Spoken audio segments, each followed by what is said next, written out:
closed mouths don't get fed. A lot of times people are scared to even ask because they automatically think the answer is going to be no. However, you already had a no if you don't open your mouth. I live by this quote by Wayne Gretzky. He said, you miss 100% of shots never taken. Yes. So if you don't even get in there, grab the ball, take the shot, it's a 100% chance you will miss. You will not get what you're out to get. So if you go to the powers that be, and say, hey, this is what I would like to do, and they say no, is that it? Are you giving up? Because those are your goals. Exactly. What happens every 3 years is you change units or they change units.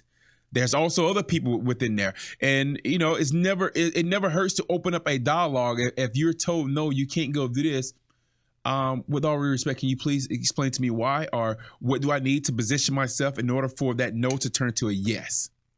And there's a lot of Marines, right, that right now are cringing. It's like, well, why should I have to ask that, right? Mm-hmm. But it's another great example that I want to touch on, and it's an introduction to our next topic, right? It's about marriage, because it's a very personal, marriage is a very personal decision. Yeah. And yet, Marine says like, oh, well, the Marine Corps doesn't want me to get married, right? Mm-hmm. Or it set my marriage up for failure mm-hmm. instead of for success, right? So I really want to touch on the marriage piece, right? Because there is a lot of that going on, and Marines, this this makes or breaks Marines right. in our careers, right? So what are some of the advice that you would give Marines are getting married? Right. No, so I would tell any Marine, any service member who's thinking about getting married, one, choose a partner that is a like-minded individual. You need to explain to them on that first date, hey, this is my mentality. This is my thought process. These are my goals. This is my religion. This is the type of degree. This is why I want to live in the world. And of course, every relationship, the key to it is not just compromise, because I can tell you what I want. You can tell me what I want, but sometimes those things will not align. So therefore, the key to a successful relationship is not just communication, but it's compromise. Because there is going to be a point where you're just not going to see eye to eye on certain things. So when you have that first date, one, just keep in mind that person's only showing you their representative. Is not really who they are. So you probably want to get to like that 4th and 5th date before you really start digging in and really start trying to get to the foundation of who that person is, and try to find a person who is like-minded like you are.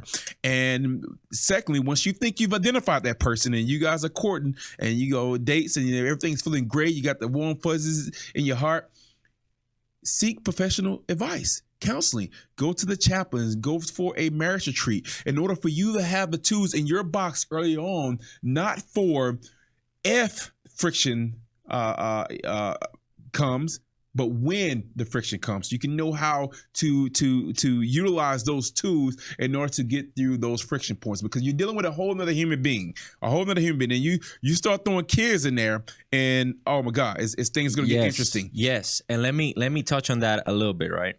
The reason for it is because service members feel the need to rush into marriage, whether it'll be to get out of the barracks mm-hmm. or whether it'll be to get paid more, right? Or just like I said, have that sense of accomplishment that you have your house, right? That you have something, right?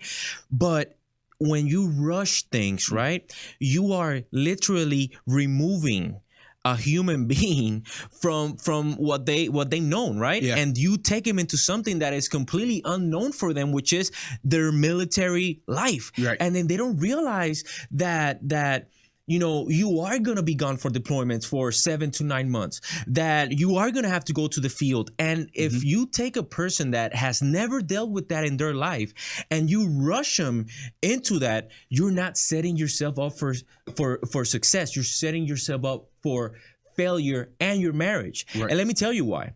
Because when you yank somebody from their life, now that person could have been in college. Now guess what? Now you take him out of college. Now 2 years down. June. Yeah. Now, you put him in Camp Lejeune, right? Like as a matter of fact, I see some TikTok videos like Camp Lejeune is now what's going on in TikTok right now. Yeah, okay, let me tell you that right now.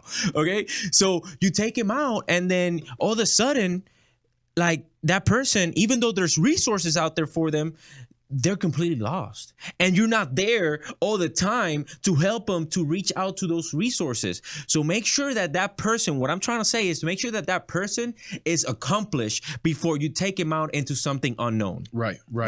So I think we're coming to the end of this video, right? Yes. And I just want to make sure before Albert wrap this thing up that we tell you guys the purpose of us coming together right now. You guys see the shirts. You know, when we have these on, we really trying to, this is our Superman suit in the civilian sector, especially mine since I took off the camis. But it's very disheartening for us when a young man or a young woman, active or a veteran, comes and say, I've identified a house. This is what I want. It's my dream home. And I work really hard. I feel like I deserve it. And then we start going through the process, and we connect them with one of our preferred lenders, and they get bad news. They said, because of what you did earlier on in your life, yes, these are the consequences. You needed $450,000 or $550,000, but because of these poor decisions, misguided decisions, you don't have that buying power that you want. Your credit is not where it needs to be. Your debt to income ratio is not where it needs to be. You had, that $50,000 BMW that went to collection is still there. So that is the main purpose, is to reach out to you guys early on in order for you guys to make sound, well-educated, informed decisions when you talk about financial literacy. And when I was in high school, they taught me algebra. I wish they would have taught me about my FICO score. They taught me about geometry. I wish they would have sit down and talk to me about, IRAs and stocks and mutual funds and stuff of that nature. So I would say this: it's never too late to do anything in life. So therefore, if you make those mistakes, it's not over. It's not too late. Or the last thing that I want to touch on, right? Because we're talking about everything, but what about the Trojan horse? Family. Facts. Especially I'm from Puerto Rico, okay? Yeah. People in Puerto Rico, for some reason, they feel that if you join the military, you're a millionaire. Yeah. Like, all of a sudden, it's like, you made it, right? So, and that's not the fact, right? It's not. And the thing is, we feel, especially us, right? Like, we feel that need in order for us to help those who have helped us throughout our entire life. And that is true, right? But my question to you is, how can you help someone when you're not first helping yourself? So, man, throughout the military, I've been retired from the Marine Corps after 21 years of service. I've flown and served in every climate place almost. Every flight I get on, I hear the flight attendant do her spiel. And one thing that used to jump out to me earlier on in my career, which was, hey, if the cabin lose pressure, the oxygen mask will deploy. Put yours on first before you help anybody else. And I'm like, that's not what Marines do. We take care of everybody. No, I'm going to help this person, that person. And then once you think about it, is if you're unconscious, how can you help anybody? If you're not good, if you're not sound body, mind, how can you help anybody? Exactly. And I live by this rule right here when it comes to parents.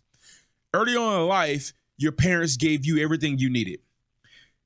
Once you became an adult, that was a period where you was old enough to take care of yourself, and your parents were still young enough to take care of their self. And then later on in life, that transition to you need to help them a little bit more. I'm fine with that. But what I'm saying is, when it comes to siblings, when it comes to third generation cousins, when it comes to that friend you grew up with, you may need to really start thinking about, do I give them monetary means of taking care of themselves, or do I give them education? The old saying is, you give a man a fish, he feeds one day. You teach him how to fish, he eat for a lifetime. Throw it back at you. Yeah, no, and I agree with you a lot, because I see that as a command financial advisor. I see Marines sending way too much money. I'm not saying not to help out your family, but way too much money to their family members, and they're not setting themselves up for success. So, ladies and gentlemen, this brings us to the end of phase 1 of our videos to here today. And again, what I want to do is I want to make sure that you guys are able to reach out. So my name is Albert Ramos, and you guys can reach out to me at any time at 619-626-8200. I am very big on social media, so you can follow me on my Instagram, Ramos_Capital, and you can also find me on Facebook as Alberto Ramos RE. Jamarcus, where can they find you? Look here, I still operate as if I'm a first. So my phone is on me 24 hours a day, 7 days a week. 760-304-2065. I'm on Instagram as Jamarcus Tate, JERMARCUSTATE81. And I'm on Facebook as Jamarcus Tate. Not hiding from nobody. Those are my government names. So if you need something, if I got it, you got it. Awesome. I appreciate it. And I'll see you guys in the next one. Yeah.